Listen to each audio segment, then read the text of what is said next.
আলহামদুলিল্লাহ, মহান রব্বুল আলামিনের দরবারে লাখো কোটি শুকরিয়া যে আল্লাহ পাক রব্বুল আলামিন আমাদেরকে বিগত জুমার নেই সুস্থ অবস্থায় আল্লাহর মহান হুকুম পালন করার জন্য মসজিদের মধ্যে সবার আগে আসার বসার তৌফিক দান করেছেন।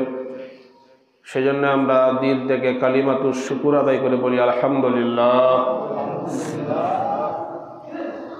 আজকে যে দিন, এটা তো সাপ্তাহিক শুক্রবার, সাপ্তাহিক দিনের মধ্যে শ্রেষ্ঠ দিন। আবার আজকে এটা হলো লাইলাতুন নিসফি মিন শাবান, যেটাকে আমরা সহজেই বুঝি শবে বরাত বলে। আজকে সন্ধ্যার পরে লাইলাতুন নিসফি মিন শাবান, 15ই শাবান শুরু হবে বা শবে বরাতের রাত্র শুরু হবে। তো এই রাত্রের ব্যাপারে কিছু আমল আমাদের আছে, কিছু বিষয় আমাদের জানার আছে, এগুলো আমরা ইনশাল্লাহ আজকে জানব। আমি শুরুতেই যে হাদিসটা তেলাওয়াত করেছি, ইবনে মাজাহ 1390 নম্বর হাদিস। এই হাদিসের মধ্যে রাসূল আকরাম সাল্লাল্লাহু আলাইহি ওয়াসাল্লাম ইরশাদ করেন, ইন্নাল্লাহা লা ইয়াত্তালিউ ফি লাইলাতিন নিসফি মিন শাবান ফায়াগফিরু লিজামিই খালকিহি ইল্লা লিমুশরিকিন আও মুশাহিনিন। শবে বরাতের রাত্রে আল্লাহ তাআলা বান্দার প্রতি বিশেষ মনোযোগ দেন।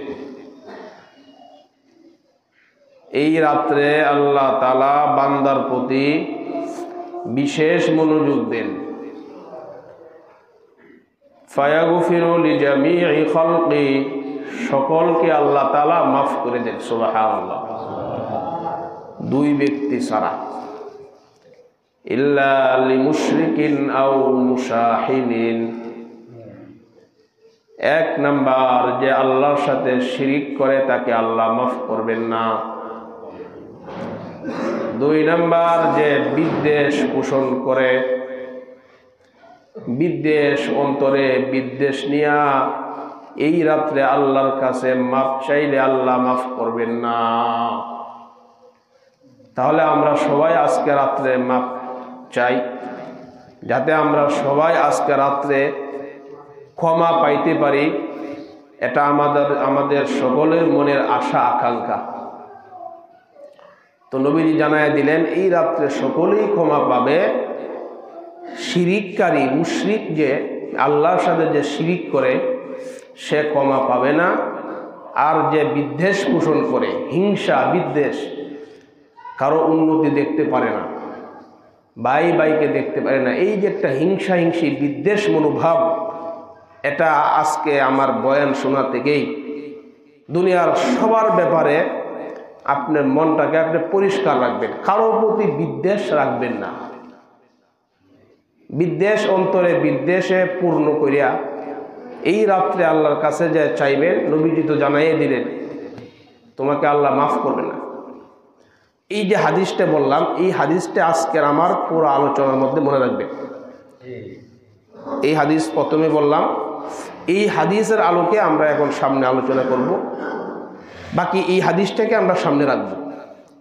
তো হাদিসটা কি বুঝলাম? এই রাত্রে আল্লাহ তাআলা সকলকে মাফ করবেন, তাদেরকে করবে না যে শিরিক করে, তাদেরকে আল্লাহ মাফ করবে না যে বিদ্বেষ পোষণ করে। গুনাহের কারণে আমাদের জীবনগুলো ধ্বংস হয়ে যাচ্ছে। গুনাহের কারণে আমাদের আযাব গজব দুনিয়ার মধ্যে আসে। আল্লাহ তাআলা তো আবার সব গুনাহ ধরে না, অনেক গুনাহ আল্লাহ তাআলা দয়া কইরে আমাদের অনেক গুনাহ আল্লাহ মাফই করে দেন। সূরা শূরা 30 নম্বর আয়াতে আল্লাহ বলেন, ওয়ামা আসাবাকুম মিন মুসিবাতিন ফাবিমা কাসাবাত আইদিকুম ওয়া ইয়াফু আন কাসীর। আল্লাহ বলেন তোমাদের কাছে যেই আযাব গজব আসে, যেই শাস্তি আসে, এগুলো তোমাদের হাতের কামাই। তোমাদের হাতের কামাই। ভালো করো না, আমার নাফরমানি করো, শিরিক করো, গুনাহ করো। আল্লাহ বলেন ওয়ায়াফু আন কাসীর, আমি আল্লাহ তো সব গুনাহ ধরি না, অধিকাংশ গুনাহ আমি আল্লাহ মাফই করে দেই। কিছু গুনাহের জন্য আল্লাহ ধরেন। এই জন্যে আজকে রাত্রে আমরা এক নম্বরে নিয়ত করব যে আর বাকি জিন্দিগিতে গুনাহ করব না। গুনাহ যা অতীতে করছি তো করছি, বাকি জিন্দিগিতে আর গুনাহ করব না। বুখারী শরীফের 6308 নম্বর হাদিস, আব্দুল্লাহ ইবনে আব্বাস রাদিয়াল্লাহু আনহু ওনার বক্তব্য। উনি বলেন গুনাহকে ঈমানদার মনে করবে একটা পাহাড়। একটা পাহাড়ের নিচে আমি বসা, এই পাহাড়টা যদি আমার উপর পড়ে আমি ধ্বংস হয়ে যাব, আমি ফিসে যাব, মারা যাব। ঈমানদার একটা গুনাহকে এরকম মনে করবে, একটা গুনাহ যদি আমি করি, একটা গুনাহের কারণে আমি ধ্বংস হয়ে যাব। ইন্নাল মুমিনা ইয়ারা যুনুবাহু কান্নাহু কাঈদুন তাহতা জাবালিন ইয়াখাফু আন ইয়াকা আলাইহি। আব্দুল্লাহ ইবনে আব্বাস বলেন ঈমানদার একটা গুনাহকে মনে করে যেন সে একটা পাহাড়ের নিচে বসা, এই পাহাড়টা যে কোনো সময় তার উপর পড়ে যাবে। ঈমানদার একটা গুনাহকে এরকম পাহাড়ের মতো বড় মনে করে। একটা গুনাহ আর আমাদের দ্বারা হাজার হাজার গুনাহ হয়ে যায়। একটা গুনাহকে ঈমানদার এমন মনে করে। তো আজকে রাত থেকে আমরা তওবা করিয়া এরকম ঈমান যাতে আমাদের হয়, আল্লাহ আমাদেরকে তৌফিক দান করে। ওয়াইনাল ফাজিরা ইয়ারা যুনুবাহু কাযুবাবিন মাররা আলা আনফিহি। ফাজের পাপাচার গুনাহগার সে একটা গুনাহকে, ফাজের একটা গুনাহকে মনে করে মাছির মতো। নাকের ডগা দিয়া মাছি উড়ে যায় আবার আসে, কোনো ব্যাপার না। নাকের ডগা দিয়া মাছি উড়ে যায় আবার আসে, কোনো ব্যাপার না। ফাজের গুনাহকে মনে করে মাছির মতো, অনবরত কবিরা গুনাহ করে। গুনাহকে সে কোনো ব্যাপারই মনে করে না। তাহলে একটা গুনাহকে আমরা মনে করব পাহাড়ের মতো, যেই পাহাড়টা আমার উপর পড়তে পারে। তিরমিজি শরীফের 3334 নম্বর হাদিস। এই হাদিসের মধ্যে রাসূল আকরাম সাল্লাল্লাহু আলাইহি ওয়াসাল্লাম ইরশাদ করেন, ইন্নাল আবদা ইযা আখতা খাতিআ নুকিতাত ফি কলবিহি নুকতাতুন সাওদা। কোন বান্দা যখন একটা গুনাহ করে, একটা গুনাহ করার কারণে তার অন্তরের মধ্যে একটা কালো দাগ পড়ে। বান্দা যখন একটা গুনাহ করে তার অন্তরে একটা কালো দাগ পড়ে। ফাইন তাবা সাকুলা কালবুহু, বান্দা যদি তওবা করে তার কলবটা আবার পরিষ্কার হয়ে যায়। একটা গুনাহ করলে কলবের মধ্যে একটা দাগ পড়ে, যদি সে তওবা করে এটা আবার পরিষ্কার হয়ে যায়। ওয়াইন আদা জিদা, বারবার যদি গুনাহ করে ওই কালো দাগটা বাড়তেই থাকে, বাড়তেই থাকে। হাত্তা তালওয়া, এমনকি ওই কালো দাগ তার কলবটাকে গ্রাস করে নেয়, কলবটাকে ঢেকে নেয়। ওয়াহুয়ার রান, এটাকে আল্লাহ কোরআনের মধ্যে বলছেন, এটার নামই হইল রান, মরিচিকা। মরিচিকাময় অন্তর, যে অন্তরের মধ্যে ভালো জিনিস ঢুকে না, কোরআন সুন্নাহ বললেও ঢুকে না। মরিচিকাওয়ালা অন্তর, যে অন্তরের মধ্যে নেক আমলের আগ্রহ নাই, ভালো কাজ করার আগ্রহ নাই, বোঝা গেল তার কলবের মধ্যে মরিচিকা ধরে গেছে।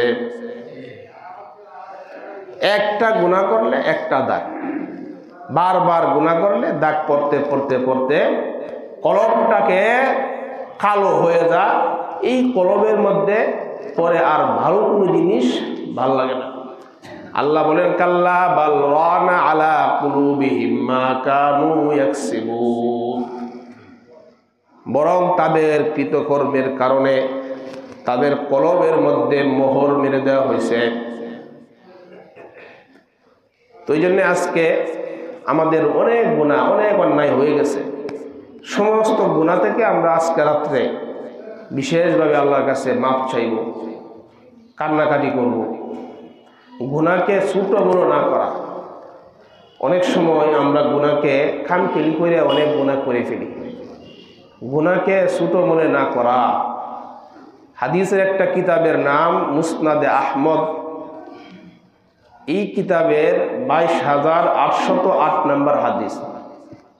এই হাদিসের মধ্যে রাসূল আকরাম সাল্লাল্লাহু আলাইহি ওয়াসাল্লাম ইরশাদ করেন, ইয়াকুম ওয়া মুহাক্কিরাতিজ যুনুব, তোমরা ছোট ছোট গুনাহ থেকে বাঁচো।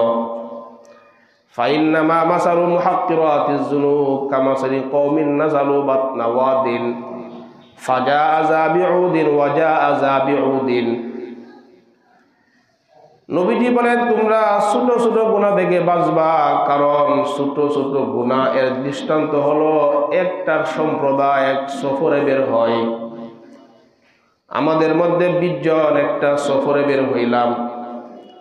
রাস্তার মধ্যে রান্না করার প্রয়োজন, রুটি পাকানোর প্রয়োজন, লাকড়ি আনার প্রয়োজন, লাকড়ি নাই। 20 জন যদি 20 দিকে যায় একটা একটা লাকড়ি নিয়ে আসি সহজ, একজনে 20টা লাকড়ি আনা কঠিন। 20 জন পরামর্শ করে 20 দিকে যাওয়ার পরে 20টা লাকড়ি নিয়ে আসলাম। নবীজি বলেন 20 জন 20 দিকে যাওয়ার পরে 20টা লাকড়ি আনার পরে তারা রান্না কইরা রুটি খাইলো। রুটি রান্না হয়ে গেল। নবীজি বলেন ছোট ছোট একটা একটা গুনাহ জমতে জমতে এক সময় এই গুনাহ তোমাকে ধ্বংস করে দিবে। ছোট ছোট একটা একটা লাকড়ি আইনে যেমন রুটি রান্না করা হয়ে গেছে, ছোট ছোট গুনাহগুলা জমতে জমতে এই গুনাহগুলা এক সময় তুহলিকুহু, তোমাকে ধ্বংস করে দিবে। আল্লাহ তাআলা আমাদেরকে গুনাহ ছোট থেকে ছোট সমস্ত গুনাহ থেকে আল্লাহ আমাদেরকে হেফাজত করে। গুনাহের কারণে আযাব গজব আসে। গুনাহ যত বেশি হবে আল্লাহর আযাব গজব আসবে বেশি। মুসনাদ আহমদের 26,638 নম্বর হাদিস। এই হাদিসের মধ্যে রাসূল আকরাম সাল্লাল্লাহু আলাইহি ওয়াসাল্লাম ইরশাদ করেন, কোন সম্প্রদায় যখন প্রকাশ্যে গুনাহ করবে আল্লাহ তাআলা তখন ব্যাপকভাবে আযাব গজব দিবে। ক্বালা রাসূলুল্লাহ সাল্লাল্লাহু আলাইহি ওয়াসাল্লাম, আল্লাহর নবী বলেন, ইযা যাহারাতিল মাআসি ফি কওমিন আম্মাহুমুল্লাহু বিআযাবিম মিন ইনদি, কোন সম্প্রদায় যখন প্রকাশ্যে গুনাহ করে আল্লাহ তাআলা ব্যাপকভাবে ডালাওভাবে আযাব দিবেন। সুবহানাল্লাহ, নাউযুবিল্লাহ। নাউযুবিল্লাহ বলতে হবে। কি বলতে হবে? ব্যাপকভাবে আযাব দিবেন। সাহাবায়ে কেরাম প্রশ্ন করলেন, আমা ফীহিম সালিহুনা ইয়া রাসূলুল্লাহ, তাদের মধ্যে কি নেককার থাকবে না? অপরাধ করবে কিছু মানুষ, নেককার কি তাদের মধ্যে থাকবে না? আল্লাহর নবী বলেন, বালা, তাদের মধ্যে নেককার থাকবে। ইউসিবুহুম মা আসাবান নাস, নেককার থাকবে, কিন্তু আল্লাহর আযাব যখন আসবে গুনাহগার নেককার সকলকে সমানভাবে পাকড়াও করবে। এই এলাকার 50 জন ভালো মানুষ, 50 জন খারাপ মানুষ, ঘূর্ণিঝড় তুফান যখন আসবে ভালো মানুষের ঘরগুলো কি বাকি থাকবে না? ধ্বংস হয়ে যাবে।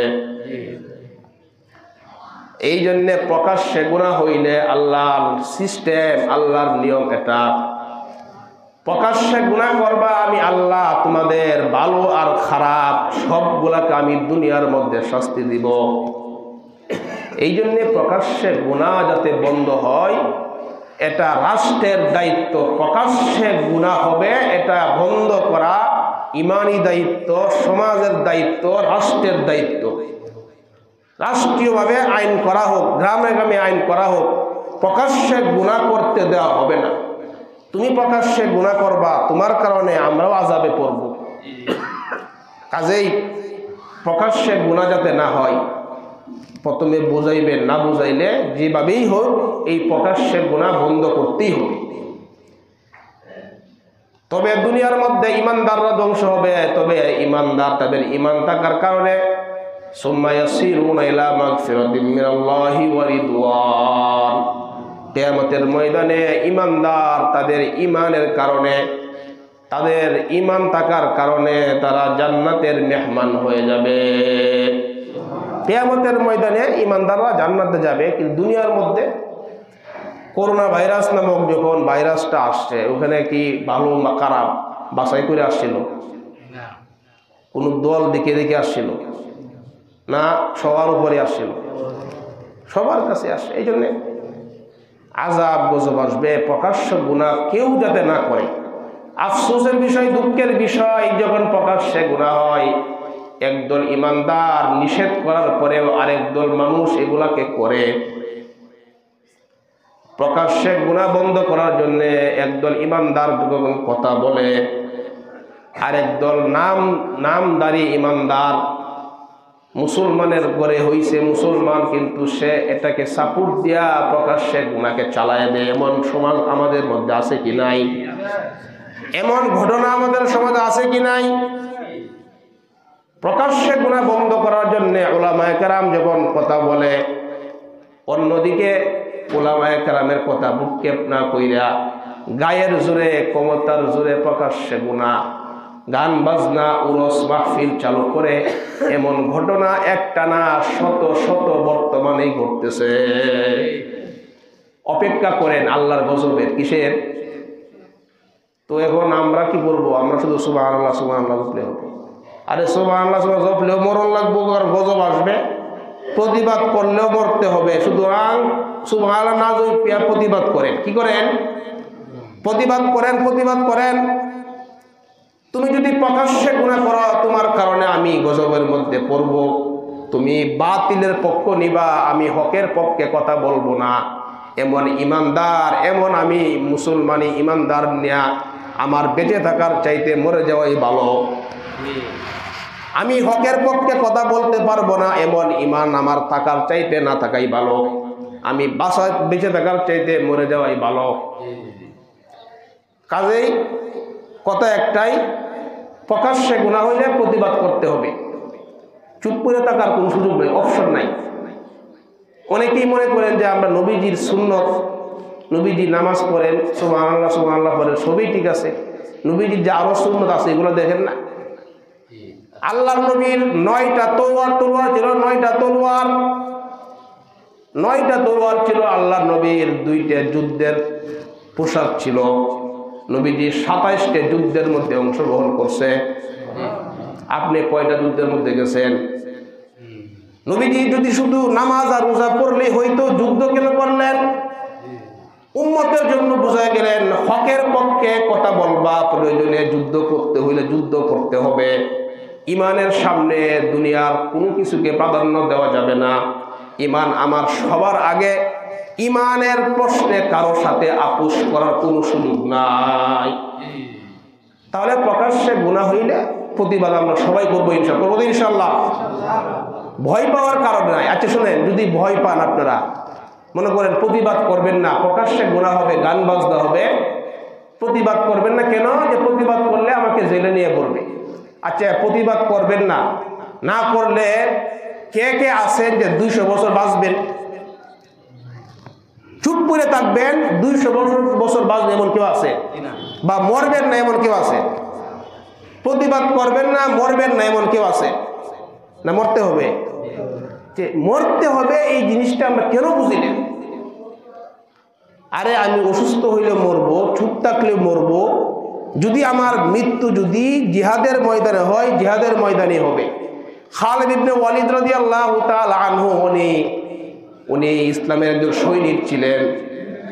উনি এত যুদ্ধ করছেন, অনেক যুদ্ধে উনি সেনাপতি ছিলেন, কিন্তু উনি শেষ সময়ে উনি বিছনার মধ্যে পড়ে মারা গেছেন। উনি বলেন, আমি কতগুলো যুদ্ধ করলাম কিন্তু আল্লাহ আমার ভাগ্যে মৃত্যু লেখে নাই, এই জন্য আমার মৃত্যু হয় নাই। আজকে আমি বিছানার মধ্যে 4 দিন অসুস্থ ছিলেন, বিছানার মধ্যে আমার মৃত্যু হবে। তাহলে যুদ্ধে গেলেই মারা যাবে, এটা কি হবে আল্লাহ না চাইলে? তো আমাদের মনোভাব হয়ে গেছে কথা বললেই আমি মারা যাব, এটা ভুল ধারণা। তাহলে বলতেছিলাম প্রকাশ্যে গুনাহ হইলে এটার প্রতিবাদ করা এটা ঈমানি দায়িত্ব। ইবনে মাজাহ 4019 নম্বর হাদিসের বর্ণনা, 5টা অপরাধ যখন দুনিয়ার মধ্যে ঘটবে। আমার প্রথম হাদিসটা তো মনে আছে, এই শবে বরাতের হাদিস মনে রাখবেন। ইবনে মাজাহ 4019 নম্বর হাদিস, নবীজি বলেন, লাম তাজহারিল ফাহিশাতু ফি কওমিন কাত্তু হাত্তা ইউলিনু বিহা ইল্লা ফাশা ফীহিমুত তাউন ওয়াল আওজাউল্লাতী লাম তাকুন মাযাত ফি আসলাফিহিমুল লাযিনা মাযাউ। কোন সম্প্রদায়ের মধ্যে প্রকাশ্যে যখন গুনাহ হবে, নবীজি বলেন শুধু প্রকাশ্যে গুনাহ হবে তাই না, মাইক দিয়া এলান দিয়া গুনাহ হবে। হাত্তা ইউলিনু বিহা, ইউলিনু মানে কি করা? এলান দেওয়া, ঘোষণা করা, অমুক দিন অমুক জায়গায় গান হবে, কনসার্ট হবে, এইভাবে যখন এলান দিয়ে দিয়ে গুনাহ হবে, নবীজি বলেন তাদের মধ্যে আল্লাহ তাআলা মহামারী প্লেগ দিবেন, মহামারী প্লেগ, এমন এমন রোগ দিবেন যেই রোগের নাম অতীতের উম্মত শুনেই নাই। প্রকাশ্যে যখন এলান দেয়া গুনাহ হবে, আল্লাহ তাআলা এমন এমন গজব দিবেন যেইগুলোর নাম আমরা শুনি নাই। করোনা ভাইরাসের নাম শুনছি আমরা, আগে শুনছিলাম, সামনে যে কোন গজব আসবে এটার নাম আমরা এখনো জানি নাই। এই জন্যে প্রকাশ্যে গুনাহ হইলে চুপ করে থাকা, মুসলমান তুমি চুপ করে থাকলেও মরবা আল্লাহর গজবে। হক কথা বলো, যদি প্রকাশ্যে গুনাহ বন্ধ করো তাহলে আল্লাহর গজব থেকে বাঁচতে পারবা। চুপ থাকার কোনো সুযোগ নাই, চুপ থাকার কোনো সুযোগ নাই। কোরআনের প্রশ্নে, আল্লাহর বিধানের প্রশ্নে চুপ থাকার কোনো সুযোগ নাই। এগুলো হলো মুনাফিকি। পরিষ্কার হারামের প্রশ্নে চুপ থাকা মানে এটা মুনাফিকি। এই ইমানদারদের জান্নাতে যাওয়া কঠিন হয়ে যাবে। প্রথমে হাদিসে বললাম আজকে রাত্রে আল্লাহ সকলকে মাফ করবেন। 2 ব্যক্তি, কই ব্যক্তি? ইল্লাল মুশরিকিন আও মুশাহিনিন। 1 নম্বরে মুশরিক, 2 নম্বর হলো বিদ্বেষ পোষণকারী। তাহলে গুনাহ বলতেছিলাম, এই শিরিক থেকে গুনাহ দিকে আসলাম। 1 নম্বর গুনাহ, প্রকাশ্যে গুনাহ হইলে আল্লাহ তাআলা মহামারী দিবেন, প্লেগ দিবেন। 2 নম্বর গুনাহ, ওয়ালা ইয়ানকুসুল মিকিয়াল ওয়াল মিজানা ইল্লা উখিযু বিস-সিনিনা ওয়া শিদ্দাতিল মাউনা ওয়া জাওরি সুলতানি আলাইহিম।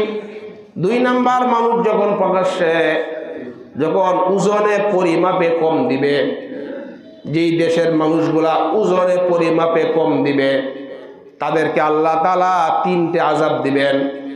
1 নম্বর, খাদ্য সংকট দিবে, তাদেরকে আল্লাহ খাদ্য সংকট দিবে। 2 নম্বর, অর্থ সংকট দেখা দিবে। 3 নম্বর, ওয়াজাউরি সুলতানি আলাইহিম, আল্লাহ তাআলা তাদের উপর জালেম শাসক চাপায়া দিবেন। তাহলে 2 নম্বর বড় অপরাধ। 3 নম্বর বড় অপরাধ, ওয়ালাম ইয়ামনাউ যাকাত আমওয়ালিহিম ইল্লা মুনিউল কতরা মিনাস সামা।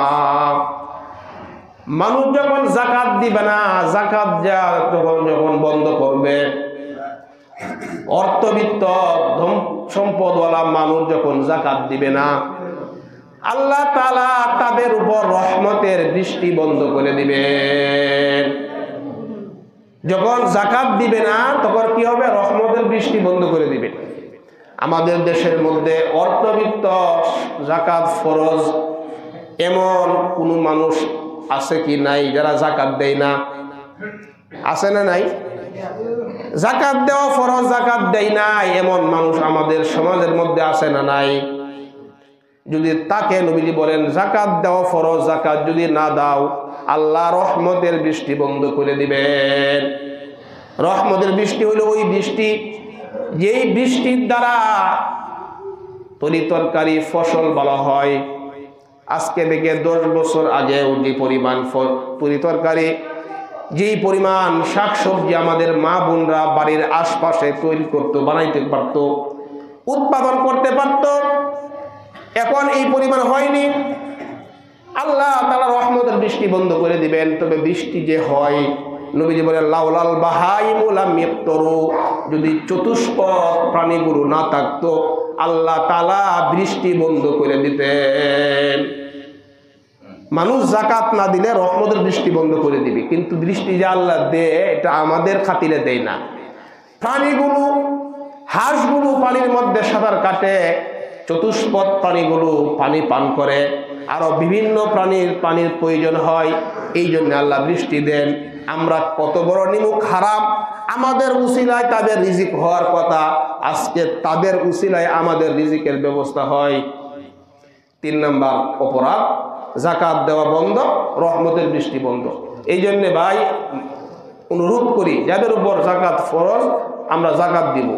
4 নম্বর ওয়ালাম ইয়ানকুতু আহদাল্লাহি ওয়া আহদা রাসূলি, যেই মানুষগুলো আল্লাহর রাসূলের ওয়াদা ভঙ্গ করে, আল্লাহর সাথে ওয়াদা করছি আমরা আল্লাহর হুকুম মানব, নবীর ওয়াদা করছি নবীর তরিকায় চলব, এই ওয়াদা যারা ভঙ্গ করে ইল্লা সাল্লাতাল্লাহু আলাইহিম আদুওয়াম মিন গায়রিহিম, তাদের উপর আল্লাহ বিনদিশি শত্রু চাপায়া দিবেন।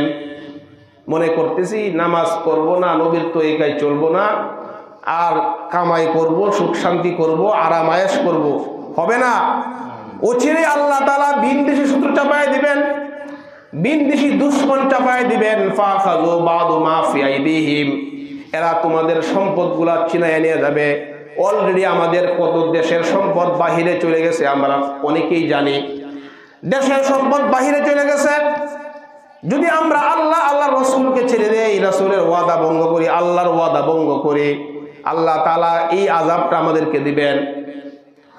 5 নম্বর ওয়ামা লাম তাহকুম আইম্মাতুহুম বিকিতাবিল্লাহ ইল্লা জুইলা বাসুহুম বাইনাহুম, মানুষগুলো যখন আল্লাহর কিতাব অনুযায়ী ফয়সালা করবে না, কোরআন অনুযায়ী ফয়সালা করবে না, কোরআন অনুযায়ী শাসন ব্যবস্থা কায়েম করবে না, আল্লাহ তাআলা তাদেরকে আযাব দিবেন, মানুষে মানুষে মার লাগায়া দিবেন। বলেন তো আমাদের দেশে মানুষে মানুষে মায়ের আছে না নাই? মানুষে মানুষের ঝগড়াঝাটি মারামারি আছে না নাই? আমাদের দেশে কোরআন আইন আছে, তা আল্লাহ তো বলে দিয়েছেন মানুষ কিতাবুল্লাহ অনুযায়ী যদি ফয়সালা না করে, কোরআনী বিধান যদি কায়েম না করে, মানুষে মানুষের ঝগড়াটা চলতেই থাকবে। এই জন্যে কোরআনী বিধান বাস্তবায়ন হোক, আমরা সবাই চাই কিনা? আমরা যেই করি না করি, বিভিন্ন দল করি, শুনেন আমাদের অনেক প্ল্যাটফর্ম আছে, আমাদের বিভিন্ন পরিচয় আছে, তবে একটা পরিচয় আমাদের সবার এক, আমাদের নবী একজন, আমাদের রব হচ্ছেন আল্লাহ, আমাদের কোরআন, আমাদের কিতাব হচ্ছে কোরআন, আমরা সবাই হইলাম মুসলমান। এখানে কোনো ভেদাভেদ নাই, আমাদের পরিচয় মুসলমান। এইখানে আইসা কারো কোনো ভেদাভেদ নাই, আপনি যেই দল করেন না কেন, যদি আপনার দল এই কোরআনের শাসন, কোরআনকে সামনে রাখে, ইসলামের বিরুদ্ধে অবস্থান না নেয়, রাসূলের বিরুদ্ধে অবস্থান না নেয়, আল্লাহর বিরুদ্ধে অবস্থান না নেয়, তাহলে আপনার দল ভালো। আর যদি ইসলামের বিরুদ্ধে আপনার দল অবস্থান নেয়, কোরআনের বিরুদ্ধে অবস্থান নেয়, এই জাতীয় দল আপনি করা কোনোভাবেই আপনার জন্য বৈধ না। তাহলে আমাদের পরিচয় আমরা কি? সবাই আমরা সবাই মুসলমান। আমরা সবাই কি? আমরা সবাই মুসলমান। এই জন্য বলতেছিলাম, গুনাহ যখন হবে আল্লাহ তাআলার আযাব গজব, বিভিন্ন রকমের আযাব গজব আসবে, এই জন্য আমরা গুনাহ থেকে বাঁচব। মুসলিম শরীফের বর্ণনা 5081 নম্বর হাদিসের মধ্যে নবীজি বলেন, লানাল্লাহু মান লানা ওয়ালিদা ওয়া লানাল্লাহু মান যাবাহা লিগায়রিল্লাহ ওয়া লানাল্লাহু মান গায়্যারা মানারাল আরদি ওয়া লানাল্লাহু মান আওয়া মুহদিসা। 4টা অপরাধ বলেন, যে ব্যক্তি তার পিতামাতাকে লানত করে আল্লাহ তাকে লানত করেন, যে ব্যক্তি অন্যের জমিন দখল করে নিজের নাম লাগাইয়া দেয় আল্লাহ তাআলা তার উপর 24 ঘন্টা অভিশাপ বর্ষণ করেন, যে ব্যক্তি বেদাতিকে আশ্রয় দেয় তার উপর আল্লাহ তাআলা লানত বর্ষণ করেন, মুসলিম শরীফের 2581 নম্বর হাদিসের মধ্যে নবীজি বলেন, আতাদরুনা মাল মুফলিসু, হে সাহাবাদের দল, তোমরা কি জানো নিঃস্ব কাকে বলে? নিঃস্ব কাকে বলে? নবীজি বললেন, হে সাহাবারা, তোমরা কি জানো নিঃস্ব কাকে বলে? সাহাবায়ে কেরাম উত্তর দিলেন, ইন্নাল মুফলিসা ক্বালু মাল্লা দিরহাম লাহু ওয়ালা মাতাআ। আল মুফলিসু ফিনা মাল্লা দিরহাম লাহু ওয়ালা মাতাআ। হুজুর, নিঃস্ব হইল ওই ব্যক্তি যার টাকা নাই, পয়সা নাই, ঘর নাই, বাড়ি নাই, সেই তো নিঃস্ব। উত্তর ঠিক কিনা? এটাই তো আমরা নিঃস্ব মনে করি, যার টাকা পয়সা নাই, ঘর বাড়ি নাই, তাকে নিঃস্ব মনে করি। নবীজি বললেন, ইন্নাল মুফলিসা মিন উম্মতি ইয়াতি ইয়াউমাল কিয়ামাতি বিসলাতিন ওয়া সিয়ামিন ওয়া যাকাত। কিয়ামতের ময়দানে নিঃস্ব আমার উম্মতের নিঃস্ব হবে ওই ব্যক্তি যে পাহাড় পরিমাণ নামাজ, পাহাড় পরিমাণ যাকাত, পাহাড় পরিমাণ দান সদকা নিয়ে আসবে। বলেন, পাহাড় পরিমাণ নেকি নিয়ে আসা এটা কি নিঃস্ব হওয়ার আলামত না নেকি বড় লোকের আলামত? নবীজি বলেন, পাহাড় পরিমাণ নামাজ, রোজা, সদকা নিয়ে আসবে ওই ব্যক্তি নিঃস্ব। বলে, নিঃস্ব এটা কেমনে? নবীজি বলে, ওয়ায়াতি কদ শাতামা হাযা ওয়া কাযাফা হাযা ওয়া আকালা মালা হাযা ওয়া সাফাকা দামা হাযা ওয়া দারাবা হাযা। পাহাড় পরিমাণ নেকের, পাহাড় পরিমাণ নেকের আমল নিয়ে আসবে, কিন্তু দুনিয়ার মধ্যে সে কারো ধন সম্পদ সে নিয়ে নিছে, কাউকে হত্যা করছে, দুনিয়ার মধ্যে যাদের হক নষ্ট করছে, অসংখ্য অগণিত মামলা দায়েরকারী তার বিরুদ্ধে মামলা দায়ের করবে। বলবে, আল্লাহ দুনিয়ার মধ্যে আমার হক নষ্ট করছে, আল্লাহ দুনিয়ার মধ্যে আমি বিধবা ছিলাম, আমার বিধবা কাট মেরে দিছে, এটা হকদার কিনা? দুনিয়ার মধ্যে আল্লাহ আমি বয়স্ক হয়েছিলাম, সরকার আমাকে বয়স্ক ভাতা দিছিল, আমার বয়স্ক ভাতা মেরে দিছে। দুনিয়ার মধ্যে আল্লাহ আমি পঙ্গু ছিলাম, আল্লাহ আমার পঙ্গু ভাতা দিছিল, পঙ্গু ভাতা মেরে দিছে, আল্লাহ আমি বিচার চাই। বিভিন্ন রকমের মানুষ বিচার চাইবে। আল্লাহ বলবেন, আজকে কারো উপর জুলুম করা হবে না, এই তাদের হক দাও। পাহাড় পরিমাণ নামাজ থেকে একজনকে দিবে, কথার কথা বয়স্ক ভাতা তাকে দিয়ে দিল। 2 নাম্বার বিধবা মহিলাকে দিল, তার সব শেষ হয়ে গেল, আর তার কিচ্ছু নাই, এখনো তো বাকি আছে পঙ্গু ভাতা। পঙ্গু বলবে, আল্লাহ আমারটা কই, আমারটা কই? আল্লাহ বলবেন, কাজ করো, তোমার গুনাহগুলা তাকে চাপায় দাও। ফাইন ফানিয়াত হাসানাতুহু ফাতুরিহাত আলাইহি সুম্মা তুরিহা ফিন্নার। নবীজি বলেন, তার আমলনামা যখন শেষ হবে তখন তার গুনাহগুলা তাকে চাপায় দেয়া, তাকে জাহান্নামে নিক্ষেপ করা হবে। ওই ব্যক্তি পাহাড় পরিমাণ আমল নিয়ে আসলো, কিন্তু সে নিঃস্ব, আজকে তার কিছুই নাই। নবীজি বলেন, ওই ব্যক্তি হইল আসল নিঃস্ব ব্যক্তি। কি মনে করেন? ওই ব্যক্তি আসল নিঃস্ব। এই জন্য বললাম, আজকে রাত্রে আল্লাহ তাআলা সকলকে মাফ করবেন, কিন্তু যদি আমি বান্দার হক নষ্ট করি, মাফ করবে আল্লাহ তাআলা? মাফ করবেন। এই জন্য বান্দার হক গুলো আমরা আদায় করব। যদি কারো হক পাওয়া থাকে আমার কাছে, আমি এটা আদায় করে দিব। আর যদি এমন হয় যে আমার দ্বারাতে তো আদায় করা সম্ভব না, এত হক নষ্ট করছে, আল্লাহর কাছে তওবা করেন, আর জিন্দেগিতে কারো হক আপনি মারবেন না, আর দিকে দিকে দিকে দিকে দেওয়ার চেষ্টা করেন, দিকে দিকে দেওয়ার চেষ্টা করেন। আর নিয়ত করবেন, আজকে রাত্রে কান্নাকাটি করে আল্লাহ যা করছি, হুজুরের যে হাদিস বলছে পাহাড় পরিমাণ আমল আমি নিয়ে গেলাম, কিন্তু মানুষের হক নষ্ট করে গেছি, আমার সব শেষ হয়ে যাবে। আল্লাহ আর জিন্দেগিতে আমি আমাকে আল্লাহ তাআলা যেভাবে চালা হালালভাবে চলবো, কারো হক আমি নষ্ট করব না, যাদের হক আমি নষ্ট করছি আল্লাহ আমি আদায় করে দিব। এইভাবে তওবা ইস্তেগফার করে নিয়ত করেন, আল্লাহ তাআলা যদি দয়া করে মাফ করে দেন।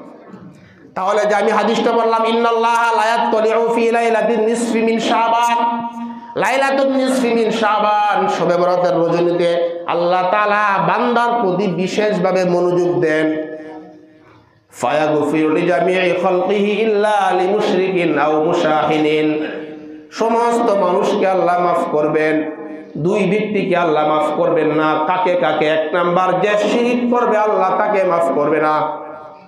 দুই নাম্বার যে বিদ্বেষ পোষণ করবে, শিরিক এটা বড় গুনাহ। সূরা লুকমানের 13 নম্বর আয়াতে আল্লাহ বলেন, ওয়াইজ ক্বালা লুকমানু লিবনিহি ওয়া হুয়া ইয়াইযুহু ইয়া বুনাইয়া লা তুশরিক বিল্লাহ। লুকমান হাকিম তার সন্তানকে বলল, হে আমার বৎস, তুমি শিরিক করবা না, আল্লাহর সাথে কাউকে শরীক করবা না। ইন্না শিরকা লা যুলমুন আযীম, নিশ্চয়ই শিরিক একটা বড় জুলুম।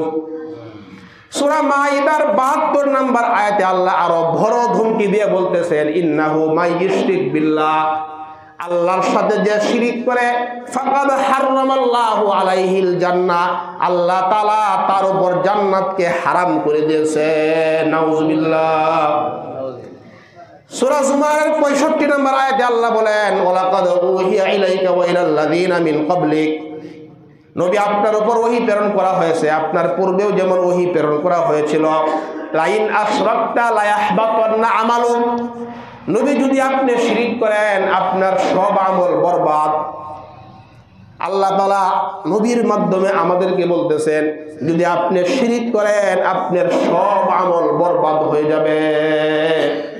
তাহলে আজকে রাত্রে যে শিরিক করবে তাকে আল্লাহ মাফ করবেন না, তাহলে শিরিক থেকে বাঁচা দরকার কিনা? সূরা নিসার 48 নম্বর আয়াতে আল্লাহ বলেন, ইন্নাল্লাহা লা ইয়াগফিরু আইয়ুশরাকা বিহি ওয়া ইয়াগফিরু মা দুনা যালিকা লিমান ইয়াশা। আল্লাহ তাআলা শিরিকের গুনাহ আল্লাহ মাফ করবেন না, শিরিকের চাইতে নিচের যত গুনাহ আল্লাহ যাকে চান তাকে মাফ করে দিবেন। তাহলে শিরিক মুক্ত আমরা ইবাদত করব, শিরিক করব না, মরে গেলেও আমরা শিরিক করব না, বলেন ইনশাআল্লাহ। কয়েকটা বড় বড় গুনাহ থেকে আমরা তওবা করব। বুখারী শরীফের হাদিসের মধ্যে রাসূল আকরাম সাল্লাল্লাহু আলাইহি ওয়াসাল্লামকে প্রশ্ন করা হলো, ইয়া রাসূলুল্লাহ আইয়ু যামবি আকবারু ইনদাল্লাহ, ইয়া রাসূলুল্লাহ আল্লাহর কাছে সবচেয়ে বড় অপরাধ কোনটা? নবীজি বলেন, আনতাদু লিল্লাহি নিদ্দান ওয়া হুয়া ফালাকাক, তুমি আল্লাহর সাথে শিরিক করা অথচ আল্লাহ তোমাকে সৃষ্টি করেছেন, এটা বড় অপরাধ। দুই নাম্বার সুম্মা আইয়ুন, দুই নাম্বার বড় অপরাধ কোনটা বলো?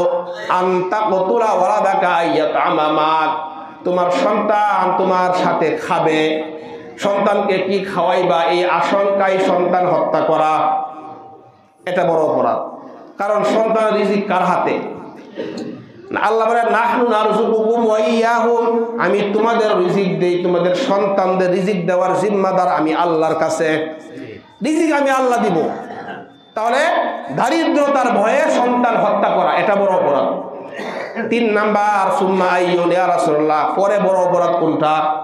নবীজি বলে, আনতুজানি বিহালিলাতি জারিক, তোমার প্রতিবেশীর স্ত্রীর সাথে, প্রতিবেশীর বিবির সাথে জিনা ব্যভিচার করা, এটাও তিন নম্বরে বড় অপরাধ। এই বড় অপরাধগুলো যদি কারো হয়ে থাকে তওবা করেন আজকে রাত্রে, যেহেতু একটা সুযোগ আজকে রাত্রে, এই রাত্রে তওবা করেন যে আর জিন্দেগিতে এই জাতীয় গুনাহ আমরা করব না। আল্লাহ তাআলা আমাদেরকে তৌফিক দান করেন। তো গুনার কথা বলতেছিলাম, গুনার দ্বারা আল্লাহ তাআলা আমাদেরকে পরীক্ষা করবে, গুনাহের দ্বারাতে আমাদেরকে আল্লাহ তাআলা পরীক্ষা করবেন। বুখারী শরীফের হাদিসের মধ্যে নবীজি বলেন, 6612 নম্বর হাদিস, এই হাদিসের মধ্যে নবীজি বলেন, ইন্নাল্লাহা কাতাবা আলা ইবনি আদম হাজ্জাহু মিনাজ জিনা আদ্রাকা যালিকা লা মুহালা, আল্লাহ তাআলা আদম সন্তানকে জিনার মাধ্যমে আল্লাহ তাআলা পরীক্ষা করবেন। ফাজিনাল আইনি আন নাজরু, এক নম্বরে চোখের জিনা হইল চোখ দিয়ে দেখা, ওয়াজিনাল লিসানি আল মানতিকু, জবানের জিনা হইল জবান দিয়ে কথা বলা, ওয়ান নাফসু তামান্না ওয়া তাশতাহি, মনের জিনা হইল অন্তর দিয়ে কল্পনা করা। চোখ দিয়ে জিনা, বলেন চোখের জিনা। তাহলে আল্লাহ তাআলা জিনার মাধ্যমে আমাদের পরীক্ষা করবে। এই চোখের জিনা থেকে আজকে আমরা সবাই আক্রান্ত। আল্লাহ তাআলা আমাদেরকে এই চোখের জিনা, কানের জিনা, জবানের জিনা, যত রকমের গুনাহ আছে সমস্ত গুনাহ থেকে আমরা আজকে রাত্রে আল্লাহকে তওবা করব। আল্লাহ বাকি জিন্দেগিতে আমরা এই গুনাহগুলো করব। তাহলে বলতেছিলাম এই রাত্রে আল্লাহ তাআলা শিরিককারীকে মাফ করবেন না, দুই নম্বরে বিদ্বেষ যে পোষণ করবে তাকে মাফ করবেন না। এখন মাফ কাকে করবেন? এই দুই অপরাধ না কইরে যদি আপনি আপনার গুনাহ যদি এত গুনাহ হয় যে আপনার দুনিয়া পরিমাণ গুনাহ হয়ে গেছে, এই পরিমাণ গুনাহ আল্লাহ মাফ করে দিবেন।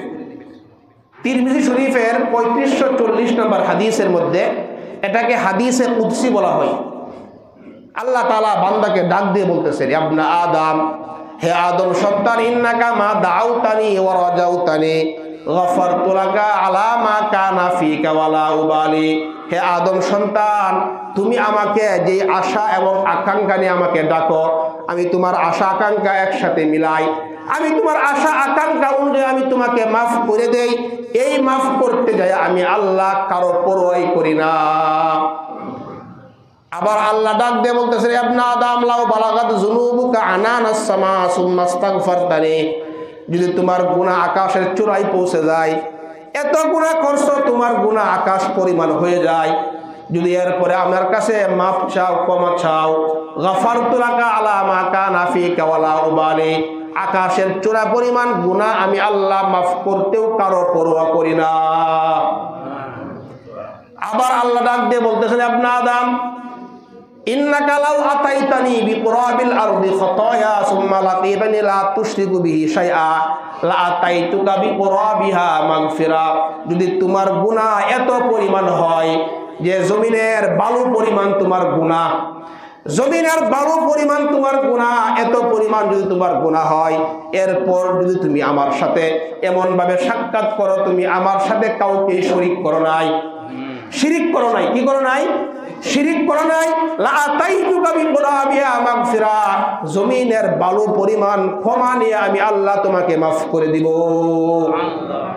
তাহলে এই হাদিসের মধ্যেও আমরা পাইলাম, আমাদের গুনাহ যদি আসমান বরাবর হয়, জমিন বরাবর হয়, যদি শিরিক না করি, কি না করি, শিরিক না করি, তাহলে আল্লাহ আমাদের এই সমস্ত গুনাহ মাফ করে দিবেন। তাহলে এখন আসেন, আজকে যে রজনী বা শবে বরাত, এই ব্যাপারে আমরা কিছু করণীয় বর্জনীয় কয়েকটা আমলের কথা বলি।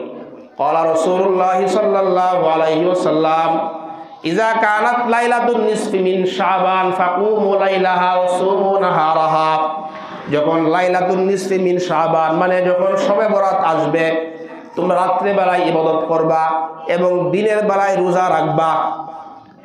এই যে আমল পাইলাম, রাত্রি বেলায় ইবাদত করা, দিনের বেলায় রোজা রাখা, এই হলো আমাদের প্রধান আমল। পারলে আগামীকালকে রোজা রাখবেন আর রাত্রে বেলায় নফল ইবাদত করুন, নফল ইবাদত।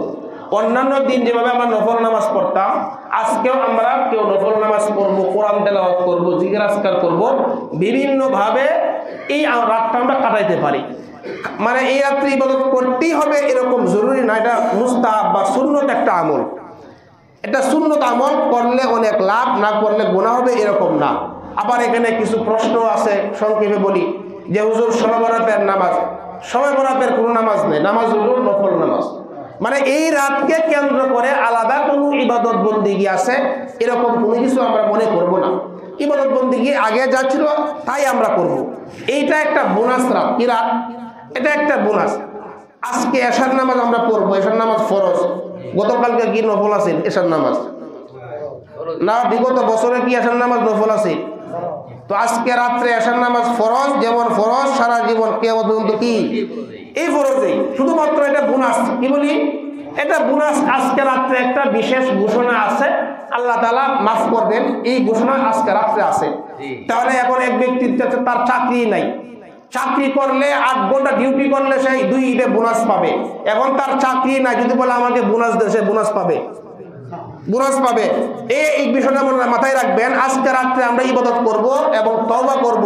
বাকি জিন্দেগিতে আল্লাহ তাআলার যে হুকুমগুলো আছে, 5 ওয়াক্ত নামাজ জিন্দেগিতে ছাড়বো না। আল্লাহর যত বিধান আছে, যত হুকুম আহকাম আছে, কোনো একটা হুকুম আহকাম আমরা কিছুতেই ছাড়বো না। যদি এইভাবে আপনি আজকে তওবাটা করতে পারেন, তাহলে আজকে রাতটা আপনার জন্য সফল হবে। তো মুসলমান, আমি শুরুতে যে হাদিসটা বলছিলাম যে মুসলমানের জিন্দেগি হবে কোরআন সুন্নাহ রাসূলের যে পরিপূর্ণ যে জিন্দেগি, এই জিন্দেগি হবে মুসলমানদের জিন্দেগি। আমাদের জিন্দেগিটা এখন আমরা যে মুসলমান, এটা আমরা ভুলে গেছি। আমি একটা ছোট্ট ঘটনা বলবো, বইলেই আলোচনা শেষ করে দেব। এক ব্যক্তি একটা ছোট্ট বাঘের বাচ্চা রাস্তার মধ্যে পাইছে। বাঘের বাচ্চা, দুধের বাঘের বাচ্চা পাওয়ার পরে সেটাকে কোলে করে বাড়িতে নিয়ে গেছে। এখন এই বাঘের বাচ্চাটাকে সে পালবে, এখন তার টেনশন কি করবে, তো বাড়িতে নিয়ে যাওয়ার পরে ছাগল আছে, তার ছাগলের দুধ খাওয়া এটাকে পালে। এখন এই বাঘের বাচ্চা ছাগলের বাচ্চার সাথে দুধ খাওয়া বড় হইতে লাগলো। তো বড় হওয়ার পরে কিছুদিন যাওয়ার পরে এই বাঘের বাচ্চা, তার তো মাথার মধ্যে কি নাই, শিং নাই, ছাগলের বাচ্চার মাথায় শিং আছে। এখন দেখা যায় বাঘের বাচ্চারে ছাগলের বাচ্চা গুতাও মারে, বাঘের বাচ্চারে এখন সে গুতাও খাইতেছে। এভাবেই সে চলতেছে, তার জিন্দেগি চলতেছে এভাবে। সে এক পর্যায়ে বড় হয়ে গেছে, তার কষ্টের জিন্দেগি। বড় হওয়ার পরে আরেকদিন এক জঙ্গলের এক বাঘ দেখলো, কিরে সে আমার জাতি ভাই, সে বনের রাজা থাকার কথা, রয়্যাল বেঙ্গল টাইগার, ছাগলে এরে গুতা দে। এটা কি ভাই, এদিকে ছাগল, এটা তো আর ছাগল হয়ে গেছে। মানে ছাগলের সাথে সাথে বসবাস করতে করতে সে নিজেকে চিনেই না। সে একদিন কি করলো না, তাকে আমার বুঝাইতে হবে। সে একদিন তাকে নিয়ে গেল দূরে এক জায়গায়, নিয়ে পানির মধ্যে তাকে বলা দিছে তাকায় দেখো। এখন পানির মধ্যে তাকায় দেখে যে তার চেহারা যেমন আমার চেহারাও এমন। কিরে আশ্চর্য হয়ে যা, কিরে আমি তো ভাই তার চেহারা যেমন, সে যেমন ভাগ, তার যেমন পাওয়ার ক্ষমতা, আমিও তো বাঘ, আমি তো ছাগলের সাথে বসবাস করলাম। তো এই যে আগে গুতা খাইছি, কি খাইছি, গুতা খাওয়ার পরে যখন সে তার পরিচয় জানলো যে আমি তো আসলে বাঘের বাচ্চা, আমি তো ছাগলের বাচ্চা না, তখন যখন সে এই পরিচয় পাওয়ার পরে এখন আইসে যখন একটু হুঙ্কার দিল, এখন ছাগলের মাও দৌড়ে, বাচ্চাও দৌড়ে, দলবল সব দৌড়ে। কেন দৌড়ে? সে তার পরিচয় পাইছে যে আমার পরিচয়, আমি ছাগলের বাচ্চা না। ঠিক তদ্রুপভাবে মুসলমান হইল বাঘের বাচ্চা, কিন্তু মুসলমান আজকে ইহুদি খ্রিস্টানদের কালচার মানতে মানতে আমরা ছাগল হয়ে গেছি। কি হয়ে গেছি? ছাগল হয়ে গেছি। কথা বলতে ভয় পাই। আরে মুসলমান তো ছাগলের বাচ্চা না, মুসলমানের পরিচয় আমরা জানি না।